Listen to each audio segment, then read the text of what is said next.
जय जिनेंद्र। पूर्णवर्ग जैन ग्रंथ वाचन अर्घ्य 9 भाग 9 संस्कार विधी व महत्व। ज्याप्रमाणे आपण बालकावर संस्कार करू त्याप्रमाणे त्याचे जीवन घडत असते। संस्कार हेच जीवनाचे मूळ आहे। संस्कारानेच भावी जीवन घडत असते। उत्तम संस्कार हेच खरे शिक्षण।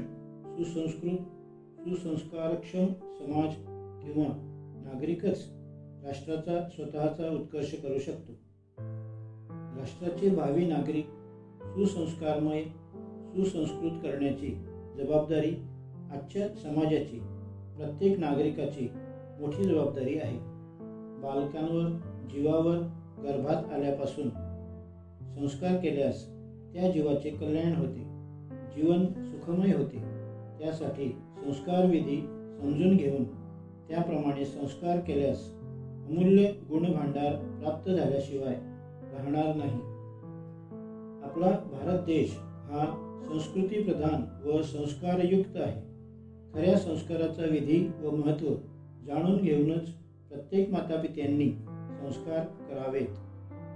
बालकावर उपनयादी संस्कार केले जातात, परंतु जेव्हा बालक मातेच्या गर्भात येतो तेव्हापासून त्याचा जन्म होईपर्यंत गर्भधान, प्रीती, सुप्रीती, धृती, मोद, प्रियोद्भव, नामकर्म, बहिर्यान, निषेधना, प्राशन, वर्षवृद्धी, केशयाप व लिपीसंख्यान इत्यादी संस्कार केले जातात। यानंतर उपनयन, व्रतचर्या, व्रताचरण, विवाहादी संस्कार केले जातात। संस्कार करण्याची विधी। हे संस्कार जिनमंदिरात किंवा स्वगृही विद्वान पंडितांकडून करावेत। प्रथमतः पीठावर जिनबिंबाची स्थापना करावी। त्याच्या उजव्या बाजूस चक्रत्रय व डाव्या बाजूस छत्रत्रयाची स्थापना करावी। जिनबिंबापुढे बालकावर संस्कार करण्यासाठी 3 होमकुंडांची रचना करून जिनेश्वराचे पूजन करावे। नंतर होमकुंडात मंत्रोच्चारपूर्वक आज्याहुती, समिधाहुती, लवंगाद्याहुती, अन्नाहुती व पूर्णाहुती द्याव्यात। या क्रिया केल्यानंतर बालकावर उपनयनाधिक संस्कार करावेत। 1. गर्भाधान संस्कार। ऋतुमती पत्नी स्नात झाल्यावर चतुर्थ दिवशी जिनपूजन करून होमकुंडार्चन मंत्रपूर्वक करून रात्री पुत्रप्राप्ती होण्याच्या इच्छेने दंपतींनी समागम करावा। यास गर्भाधान संस्कार म्हणतात। याचा उद्देश होणारा पुत्र उत्तम जातीचा, उत्तम गृहस्थ, मुनींद्र वगैरे पदाचा धारक व्हावा हा आहे।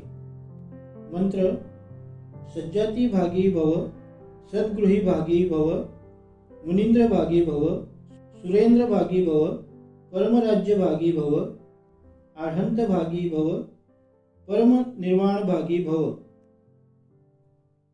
2. प्रीती संस्कार। गर्भाधानानंतर 3ऱ्या महिन्यात वरीलप्रमाणे जिनपूजनादी विधी करावा। घराच्या दरवाजाला तोरण बांधून दरवाजापुढे 2 कुंभ ठेवावेत। दररोज नगारा व घंटा वाजवावी। यामुळे पुत्र त्रैलोक्यनाथ, त्रिकालज्ञानी, रत्नत्रयाचा स्वामी हो हा उद्देश असतो। माझा भावी पुत्र गर्भजन्माधिक आदी पंचकल्याणाचा अधिपती व्हावा असा मंत्राचा संस्कार करावा। मंत्र: त्रैलोक्यनाथो भव, त्रिरत्न स्वामी भव, त्रैलोक्यज्ञानी भव। 3. सुप्रीती। 5 महिन्यात पूर्वीप्रमाणे विधी करावा। याचा मंत्र: अवतार कल्याण भागी भव, मंदरेंद्राभिषेक कल्याण भागी भव, निष्क्रांती कल्याण भागी भव, आर्हंत्य कल्याण भागी भव, परमनिर्वाण कल्याण भागी भव। 4. धृती। गर्भवृद्धीसाठी वरीलप्रमाणे 7व्या महिन्यात विधी करावा। भावी पुत्र उत्तम जाती, उत्तम गृहस्थ पद, उत्तम मुनींद्र पद देणारा व्हावा या हेतूने पुढील मंत्राचा संस्कार करावा. सज्जाती दातृभागी भव, सद्गृही दातृभागी भव, मुनींद्र दातृभावी भव, सुरेंद्र दातृभावी भव, परमराज्य दातृभागी भव, अर्हंत्य पद दातृभागी भव, परमनिर्वाण दातृभागी भव. 5. मोद. 9व्या महिन्यात गर्भपुष्टीसाठी हा विधी करावा. वरील प्रमाणे सर्व विधी करून गर्भिणीच्या शरीरावर बीजाक्षरे लिहून हातात रक्षासूत्र बांधावीत.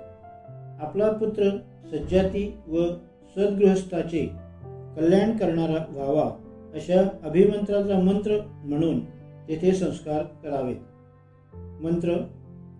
सज्जाती कल्याण भागी भव, वैवाह कल्याण भागी भव, मुनींद्र कल्याण भागी भव, सुरेंद्र कल्याण भागी भव, मंदराभिषेक कल्याण भागी भव, यौवराज्य कल्याण भागी भव, महाराज्य कल्याण भागी भव, परम कल्याण भागी भव, अर्हंत्य भागी भव. 6. प्रियोद्भव. पत्नी प्रसूत झाल्यावर हा विधी करावा. मंत्र. दिव्य नेमी विजयाय स्वाहा. दिव्य नेमीच्या द्वारे कर्मरूपी शत्रूवर विजय प्राप्त करून देणाऱ्याला मी हवी अर्पण करतो. परमनेमी विजयाय स्वाहा. परमनेमीच्या द्वारे कर्मरूपी शत्रूवर विजय प्राप्त करून घेणाऱ्या अर्हंताला मी हवी अर्पण करतो. अर्हंत नेमी विजयाय स्वाहा. अरिहंत अवस्थारूप नेमीच्या द्वारे कर्मरूप शत्रूंना जिंकणाऱ्या जिनेंद्र देवाला मी हवी नैवेद्य अर्पण करतो. असे 3 मंत्र म्हणावेत. प्रथमतः सिद्ध भगवंतांच्या अभिषेकाच्या गंधोदकाने सिंचन करून बालकाच्या मस्तकाला स्पर्श करून म्हणावे, ही तुझी माता कुल, जाती, अवस्था, रूप आदी गुणांनी सहित व शीलवती आहे, संतानवती, भाग्यवती व अवैधयुक्त आहे. ती सौम्य व शांत, मूर्तियुक्त व सम्यक दृष्टी आहे.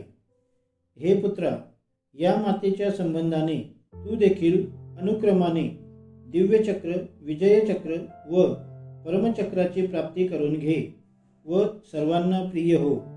याप्रमाणे आशीर्वाद देऊन बालकाच्या पित्याने त्याच्या सर्वांगाला स्पर्श करावा व म्हणावे, हे पुत्रा, तू माझ्या सर्वांगापासून उत्पन्न झाला आहेस, म्हणून पुत्र नाव धारण करणारा तू माझा आत्माच आहे. हे पुत्रा, तुला दीर्घायुष्य लाभो.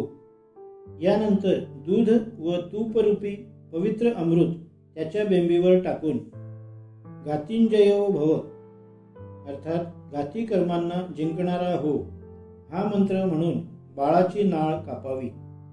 नंतर हे जात श्रीदेव्यः ते जात क्रियान कुर्वन्तु अर्थात हे पुत्रा, ही आदिदेवी तुझा जन्मोत्सव करोत असे म्हणून हळूहळू त्याच्या अंगाला सुगंधित चूर्ण लावावे व त्वम मंदराभिषेकार्हो भव अर्थात मेरू पर्वतावर अभिषेक करण्यास योग्य आहेत म्हणून त्याला सुगंधित पाण्याने स्नान घालावे व चिरंजीव्यः तू दीर्घायुषी हो असा आशीर्वाद देऊन त्याच्यावर अक्षता क्षेपण कराव्यात.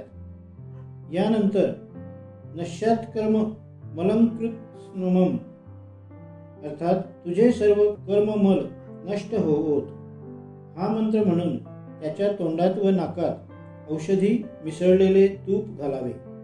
नंतर विश्वेश्वरी स्तन्यभागी भूयाहा अर्थात तू तीर्थंकर मातेचे स्तनपान करणारा हो म्हणून मातेच्या स्तनाला मंत्रित करून बालकाच्या मुखाला स्तन लावावा. यानंतर पुत्राच्या पित्याने दान देऊन जन्मकाळाची क्रिया समाप्त करावी. नंतर जरायू पटलबेंबीच्या नाळीबरोबर एखाद्या पवित्र जागेत पुढील मंत्र म्हणून पुरावे. सम्यक दृष्टे सर्वमातः वसुंधरे वसुंधरे स्वाहा अर्थात सम्यक दृष्टी सर्वांची माता अशा पृथ्वीमध्ये मी हे समर्पण करतो. या मंत्राने मंत्रित करून जमिनीत पाणी व अक्षता टाकून व 5 प्रकारच्या रत्नांच्या खाली गर्भमल ठेवावा व त्वत्पुत्रा इव मत्पुत्रः चिरंजीवी नो भूयासुः, अर्थात हे पृथ्वी तुझ्या पुत्राप्रमाणे कुल पर्वताप्रमाणे देखील माझा पुत्र चिरंजीवी हो, असे म्हणून धान्य उत्पन्न होण्यायोग्य शेतात तो मल टाकावा. नंतर क्षीरवृक्षाच्या डहाळ्यांनी जमीन सुशोभित करून व तिच्यावर मातेला बसवून मंत्रित केलेल्या कोमट गरम पाण्याने स्नान घालावे. त्यावेळी सम्यक दृष्टे आसन्न भवे विश्वेश्वरी ऊर्जित पुण्ये जिनमाता स्वाहा हा मंत्र म्हणावा. अर्थात हे सम्यक दृष्टी निकट भव्ये सर्वांची स्वामिनी, हे उत्कृष्ट पुण्यसंचय करणारी अशी तू जिनमाता हो. तिसऱ्या दिवशी रात्रीच्या वेळी त्वम अनंत ज्ञानदर्शी भव, अर्थात तू अनंत ज्ञानाला पाहणारा हो. हा मंत्र म्हणून पुत्राला ओटीत घेऊन आकाश दाखवावे. त्या दिवशी पुण्याह वाचन करून यथाशक्ती दान करावे. यथाशक्ती अभय घोषणा करावी. असा हा जन्मोत्सव विधी पूर्वाचार्यांनी सांगितलेला आहे.